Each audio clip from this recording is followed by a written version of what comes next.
Hi everyone. मेरो छोरीको एकाउन्टमा मैले यो आज चाहिँ म युट्युबमा पोस्टछु। तपाईँहरूले लाइक सेयर कमेन्ट गरिदिनुहोस्। मैले चाहिँ KFCको जस्तै रेसिपी बनाउँदैछु तर अब इन्डियन स्टाइलमा सकेको थिएँ।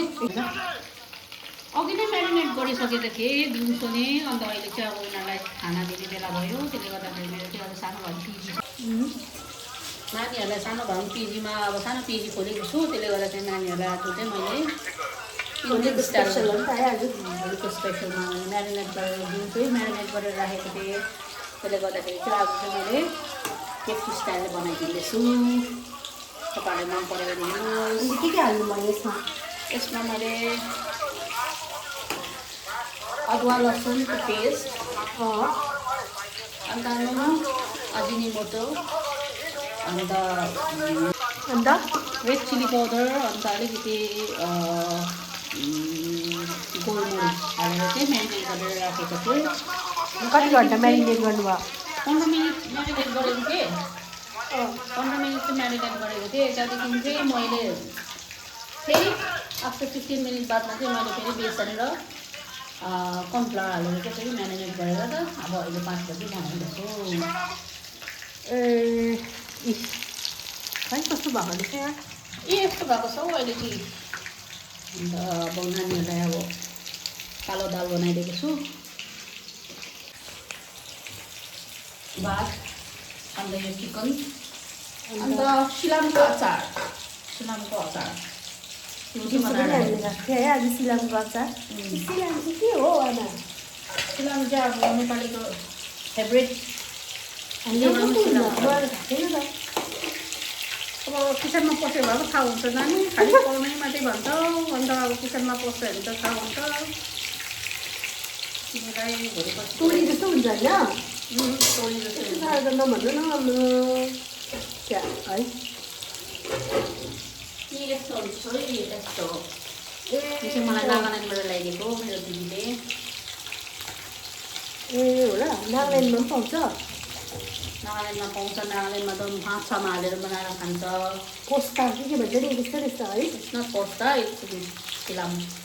सिलामलाई के भन्छ इङ्ग्लिसमा? थाहा छैन। सिलामलाई के भन्छ इङ्ग्लिसमा? कमेन्ट गरेर भनिदिनु होला। Thank you. अहिले अब खाएको भिडियो हामी हाल्नु ल। खान्छु त्यति बेला देखाइदिन्छु। तपाईँहरूलाई लाइक सेयर कमेन्ट गरिदिनुहोस् ल मेरो छोरीलाई हामीलाई होइन आमा छोरीलाई। अनि म चाहिँ अब आजदेखिको रोटी मात्रै खान्छु है। म भात खाँदिनँ। म यस्तो मोटिसकेँ कि भगवान् के गर्नु होला?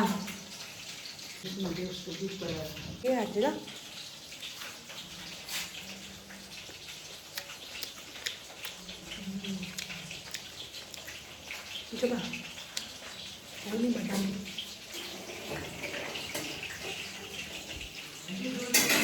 अब त खै पनि उठ्छ कि उठेन तिमीलाई उठाऊ। बिमार छ? बिमार त छैन। अहिले त बाहिर गएर आएको हो नि त। यो चाहिँ के भिजाएको आमा? तपाईँले यो के भिजाएको? भोलिको लागि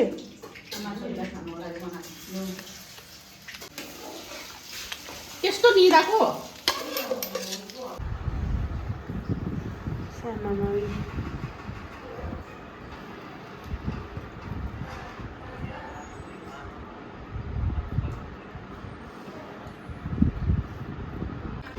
यो एक्युपङ्क्चरको चप्पल यो आमाको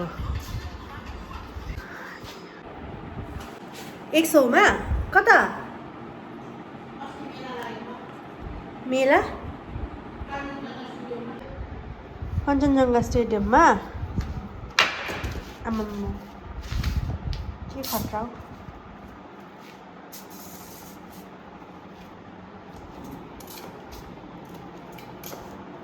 सायद यस्तो होला।